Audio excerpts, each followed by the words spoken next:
Peace be with you. Friends, what a privilege we have this weekend, because our second reading is one of the really great texts in the Bible and really in the literature of the world. I'm talking about St. Paul, his first letter to the Corinthians, chapter 13, and this wonderful reflection on love.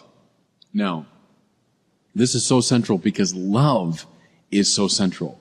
Love is what God is. So everything else in theology, in religion, in liturgy, everything else centers around this reality, love. And Paul speaks now in this beautiful way about it. So I'm just going to walk through this text and comment a little bit, although the best thing you can do is just take it out yourself at home sometime and read it through, maybe read it aloud.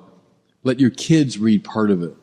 It's one of those texts that just defines who we are. Listen now to Paul. If I speak in human and angelic tongues, but do not have love, I'm a resounding gong or clashing cymbal. So, to speak in tongues, this spiritual gift, yes, even the tongues of angels, to speak a heavenly language, what a wonderful thing, and indeed it is. But if I do all that and don't have love, then I'm no better than a clashing cymbal, this raucous gong. Love is the heart of the matter. Everything else is commentary. Love is central. Everything else revolves around it. Therefore, it's the best way for us to organize and prioritize. If love comes first, great. Then I'll find a way to use this gift of tongues well. Listen as he goes on. If I have the gift of prophecy, comprehend all mysteries and all knowledge. No, what a gift. I mean, people would die for that kind of knowledge. Think of the great story of Dr. Faustus, someone that would sell his soul for knowledge. Think of our culture that's so preoccupied with information. Boy, if I could have knowledge of all mysteries, all science, how wonderful that would be, and indeed it would. But if I have not love, listen to Paul, I am nothing. In other words, all of that will turn to dust. All of that will amount to nothing if it's not informed by love. If I have faith so as to move the mountains, but have not love, I'm nothing. Same thing. Now, what's interesting here is we're in an explicitly religious context. I'm a person of faith. Isn't that great? Isn't that what we want? Isn't that what God desires? Well, yeah, sure. Faith is great, indispensable. But I don't have love. I'm nothing. So what is love? And this is the key, isn't it? This is the hinge. What is this absolutely indispensable reality? I always rely on Thomas Aquinas. To love is to will the good of the other as other. Not to will my good through you, that's indirect egotism. Not to do nice things to get attention. Do nice things so people will like me, that isn't love. That's indirect egotism. To love is to break free of the black hole of my own self-regard and truly to want what is good for the other. Listen, everybody, that's what God is. That's what God is. That's what God is. And that's why everything revolves around it. Now listen as Paul goes on, with this in mind. Love is patient and love is kind. Do you see why?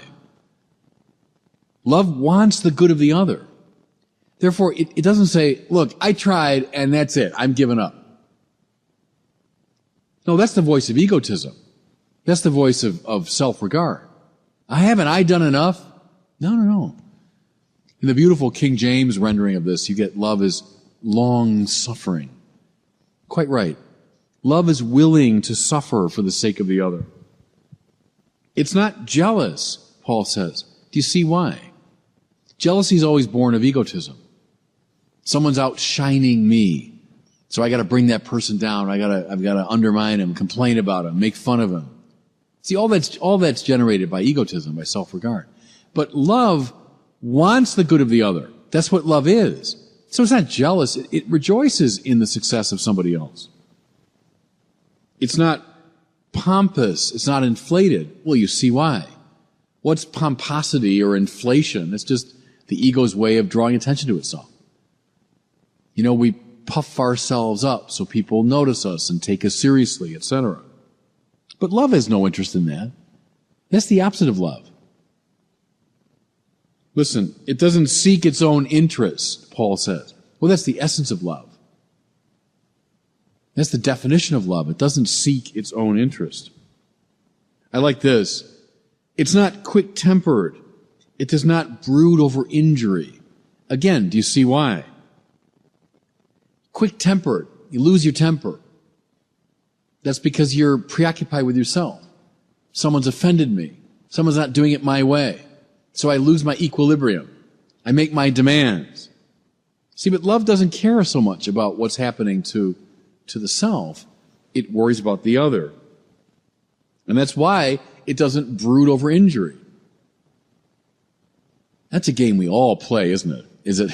We are very, very attentive to the ways that we've been injured. What they've done to me, the way they hurt me, the way they were unjust to me. But see how all of that is ego-ordered, ego-driven. But love isn't like that. Love has a different trajectory. And therefore it doesn't brood over injury. It forgets about injuries. So what? I've got to move on. And then this, it does not rejoice over wrongdoing, but rejoices with the truth. Paul is cutting very deep here, isn't he, friends? He's seeing deeply into our psychology. How often we do rejoice over wrongdoing. The Germans have that lovely word, Schadenfreude, which is the joy we take in the misfortune of somebody else. But especially, I might say, the moral misfortune of someone else. When somebody else has done something wrong, we love that. That's why we love gossip so much. We love to read gossip columns. We love to find out how the celebrities have made another big mistake and how they're getting a divorce or they're falling into alcoholism or whatever it is. We actually rejoice over wrongdoing. But see, love has no interest in that. Love isn't going to rejoice in wrongdoing, but rather what, says Paul? It rejoices with the truth. Good. When someone's living a good life, someone's living in accord with the truth, the person of love rejoices in that. The person of love revels in that. And then how beautiful as Paul goes on. And again, I urge you, friends, read this text sometime this week. 1 Corinthians chapter 13. Read this text. Paul says, love, bears all things. You see why? It puts up with all things because it wants the good of the other. It's willing to bear the burden of the other.